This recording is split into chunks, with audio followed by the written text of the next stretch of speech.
Hello guys, lunch break ko ngayon guys. It's lunch break, pero tapos na po ako mag-lunch. So, bago ako mag-start ulit ng trabaho ko, konting pahinga muna. So, habang ako'y namamahinga. I-share ko lang guys yung isa sa mga favorites kong kanta. Na ito po ay naging inspirasyon ko nung ako'y hindi pa nag-abroad, nung nandiyan pa ako sa Pilipinas. Sa kanya, sa lyrics ng awiting ito guys, doon ako humuhugot ng lakas ng loob para magkaroon ng yung i-pursue ko yung gusto ko sa sarili ko na makarating na ibang bansa. At dito ako rin ako humugot sa lyrics ng kantang ito kapag ako yung pinanghihinaan ng loob guys. At talaga namang kapag mayroon kang pangarap, win kang maghintay. So yung guys, i-share ko lang po sa inyo yung kantang ito. At alam na alam niyo yung kantang ito guys. So, awitan ko lang kayo sandali guys. Pasensya na kayo sa aking boses. Dahil hindi naman po tayo singer talaga. Okay? So, listen guys. Kung hindi ngayon ang panahon na para sa'yo, huwag mag-iinip dahil ganyan ang buhay sa mundo. Huwag mawawalan ng pag-asa, darating din ang ligaya. Ang isipin mo'y may bukas pa na mayroong saya. Kabigo ay hindi hadlang upang tumakas ka. Huwag kang iiwas pag nabibigo, dapat na lumaban ka. Ang kailangan mo'y tibay ng loob kung mayroong pagsubok man. Ang liwanag ay di magtatagal at muling mamamasdan. Ikot ng mundo ay hindi laging tigatit kasawian. Ang pangarap mo ay makakamtan, basta't maghintay ka lamang. So yan lang guys, di ba? Kapag ang pangarap mo ay makakamtan ka, basta't maghintay ka lamang. Kasi mayroong yan eh. Minsan mayroon tayong mga gusto sa buhay na hindi bibigay agad ni Lord. Hindi bibigay niya sa tamang panahon, di ba? So kung tayong mainipin, so wala ang mangyayari. So kailangan natin guys magtiis, maghintay kung kailan niya ipagkakaloob yung ating hinihiling sa Kanya. So maganda po ang mensahe ng kantang ito na maghintay ka lamang ni Ted ito guys. So alam niyo ba guys, nung dalaga ako, talagang sa tuwing naririnig ko ang kantang ito, talagang hindi ako pinanghihinaan ng loob. Kapag nakakaramdam ko ng panghihinaan ng loob, pakikinggan ko lang yung kantang ito guys, parang nagiging na ako, parang nagiging strong uli.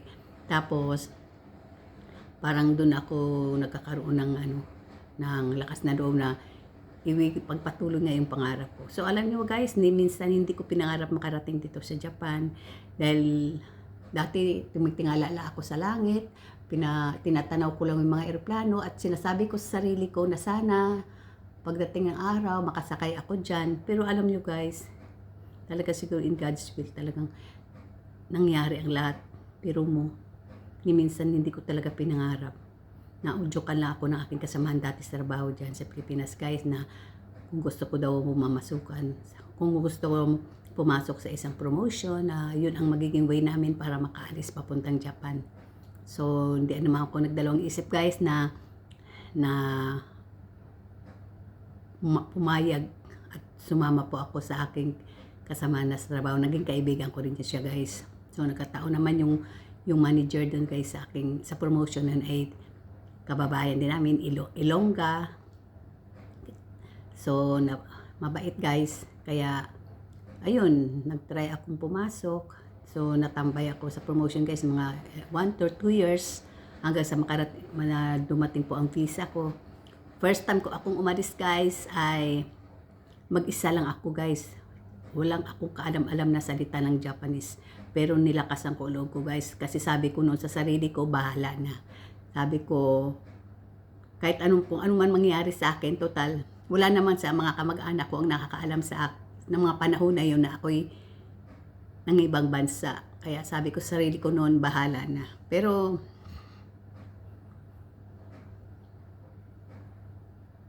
sadyang mabait ang Panginoon sa akin guys, nung mga panahon na yun.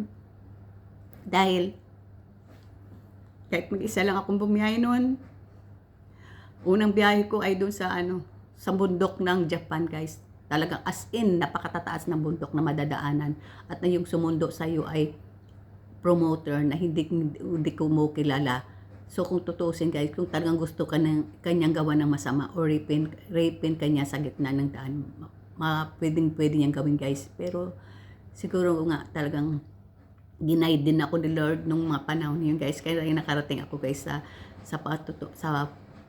unang lugar dito sa Japan na pagtatrabuhan ko. At sa awa ng Diyos guys, yung mga Pilipinang nadatan ko, sobrang ang babait nila.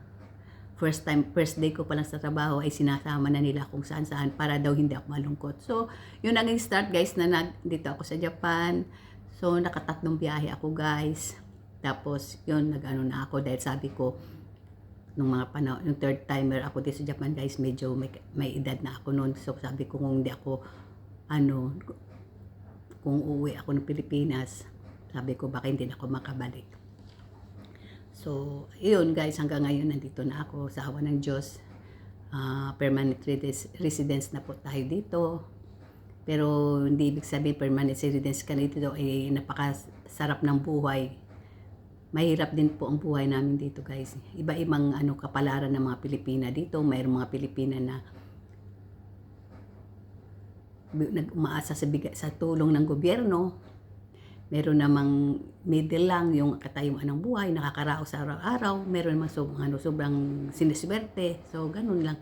Pero, ako guys, mapasalamat ako na kahit papaano, nakakaraos naman kami sa buhay. So, yun lang guys. Ang maisishare ko muna sa aking buhay nung paano ako nakarating dito sa Japan.